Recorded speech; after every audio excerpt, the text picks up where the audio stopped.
Understand that being a cupbearer is not like a modern day server or waiter, but it was a position of responsibility and of privilege in somewhat. That here was one whose first duty, of course, was to, at every meal of the king, to test the wine to be chosen in that way, just like one long before him, Daniel, who served in the Babylonian court.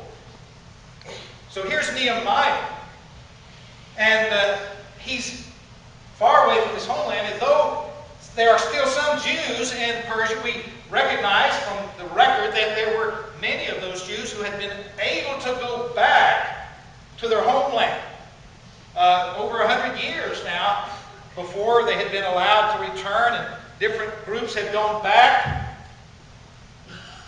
Nehemiah has not gone back. I wonder why he has not gone back. Why has he not returned to the homeland of his fathers? Well, there's no record. We don't know what the historical events or decisions might have been that led to Nehemiah being here in the court of the king of Persia. But I know that there's one major reason why he's there, and that's because God wanted him there. You see, God had a plan and a purpose, and it could not be carried out without Nehemiah being there in the palace of the king. He put Nehemiah there in Susa, in the winter palace of the king of Persia, just like he put Esther in that same palace a generation before. Just like he put Joseph in the palace of Pharaoh.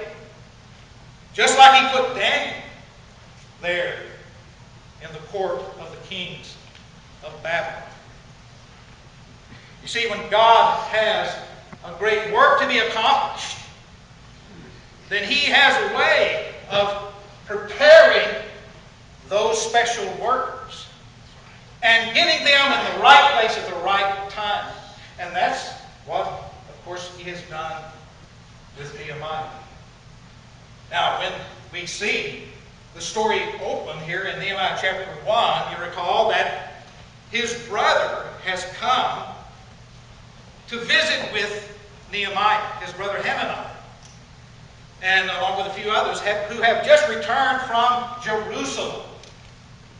And it must have been, kind of routine like any other day. Although his brother was coming, he looked forward to seeing him. Nehemiah probably did not understand and did not recognize that this was going to be the great turning point in his life. Like large doors, great life-changing events sometimes swing on small hinges. That's often the way the providence of God works. And so now, Nehemiah hears from his brother about the situation of his people back in Jerusalem and the condition of the city. And the record, the report, might be summed up in these three words: remnant, ruin, and reproach. Instead of a land inhabited by a great nation, the city of God there in Jerusalem has just a remnant of the people. And they were in great affliction and struggled there to survive. Instead of this magnificent city of Jerusalem, as it had once been, now it's in shambles. Its protective wall is still in ruins. And where there had once been great glory, there is now great shame and reproach. And when Nehemiah hears this, notice again, verse 4, he reports in his record to us, Nehemiah says, "When I heard these things, I sat down and wept. For some days I mourned and fasted and prayed before the God of heaven."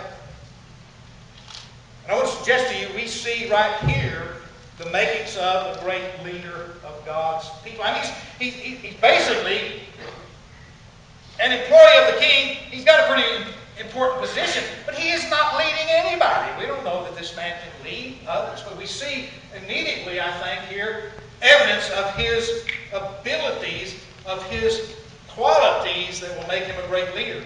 We see him, number one, as one who feels a burden for the way that things have come to be. He sees the situation for his people, for the holy city, and really for the name of God. He sees it from the perspective of God himself, and he grieves for that. He is burdened in his heart for the name of God and for the welfare of God's people. And beloved, this is important, but then there are some, thank God for them, who see opportunity even when it looks like only difficulty. I don't know about you, but to reflect on how great a task lay ahead of Nehemiah. And I'm sure he didn't think it all the way through at this point, but is beginning to think of how he might be able to change things. It seems impossible. Only obstacles and barriers and difficulties. And who else could help? And yet, he has a vision that's just taking shape. But it's going to grow. They say when Disney World was opened in Florida that someone said to Mike Vance, who was the creative design director of the company, it's too bad that Walt Disney never saw this. And Mike Vance said, Walt Disney did see this. That's why it's here. It's all been born of his vision long ago. You see, he was every child should be able to trust that when the Father says, I promise, that he will keep his promise. And here's Nehemiah, and basically in this prayer he says, Father, remember you promised. Notice it in verse 8 and 9. He says, remember the instruction. Remember the promise, God, that you made. You gave to your servant Moses so long ago. If you are unfaithful, I will scatter you among the nations. But if you return to me and obey my commands, then even if your exiled people are at the farthest horizon, I will gather them from there and bring them to the place I have chosen as a dwelling for my name. Nehemiah says, Father, you promised, and he's talking about Leviticus 26, if we turn away from you in unfaithfulness, you will send us into exile. And God, you kept that promise.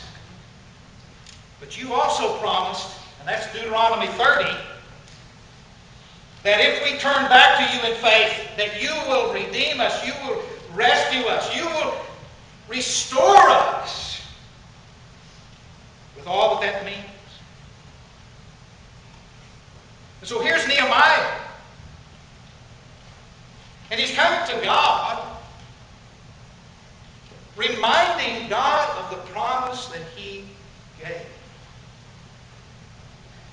Beloved, that's a pretty good description of what prayer is. It's calling upon God to keep his promises. So somebody said, it's kneeling on the promises. And it's kind of like Arnold Palmer. Arnold Palmer, the great golfer. A story is told about him that in his prime, Arnold Palmer went to Saudi Arabia to put on a number of golf exhibitions and seminars and so forth. He was there for some time, then he was ready to leave, and the king of Saudi Arabia came to him and said he was so pleased that he had come, and he wanted to give Arnold Palmer a gift for how he had enhanced their understanding of golf and so forth.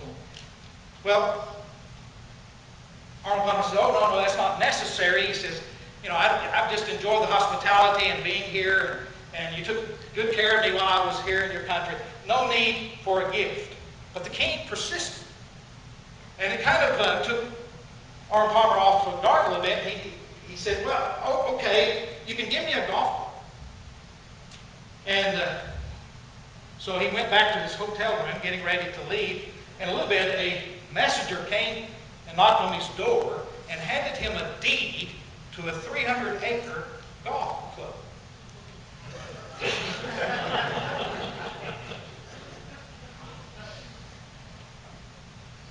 And the moral of the story is, when you're in the presence of a king, don't ask for small things.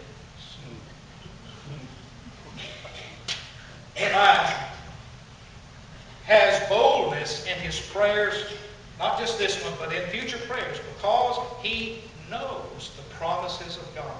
And you know, to know the promises and to pray the promises, you need to know his word. That's why you're here today, right? Last point, he shows us the priority and priorities of prayer in that he committed himself personally.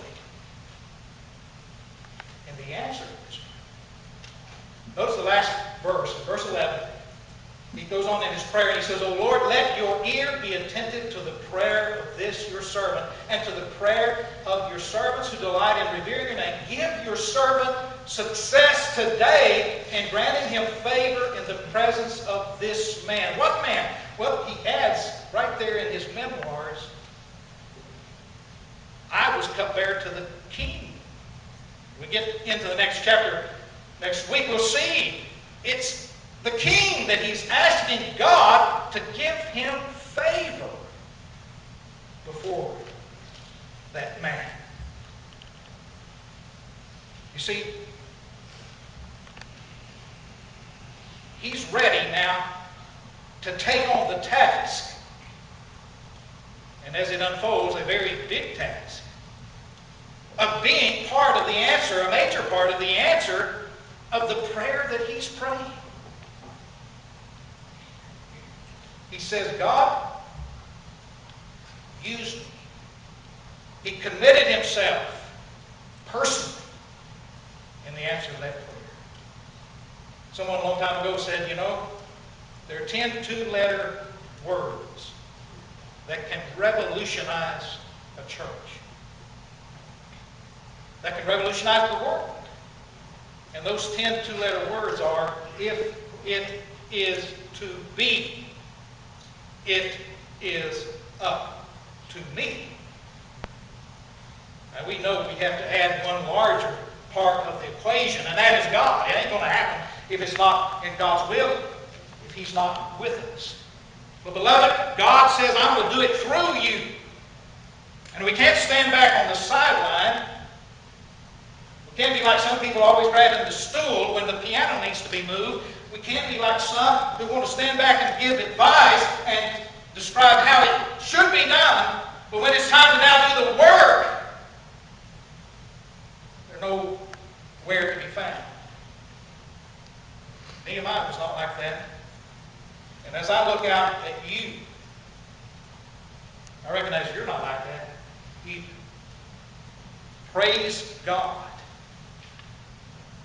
that we have a remnant of God-fearing, God-honoring, willing, obedient servants. Great servants. I'm just saying this morning, beloved, I'm not so much trying to get you to do something new. I'm trying to reconfirm you in what you're doing. And hopefully to encourage us all to recognize we're on the right track.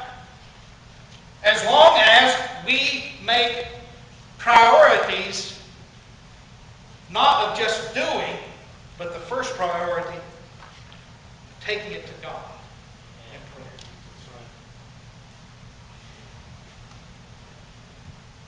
Well, let's do that right now.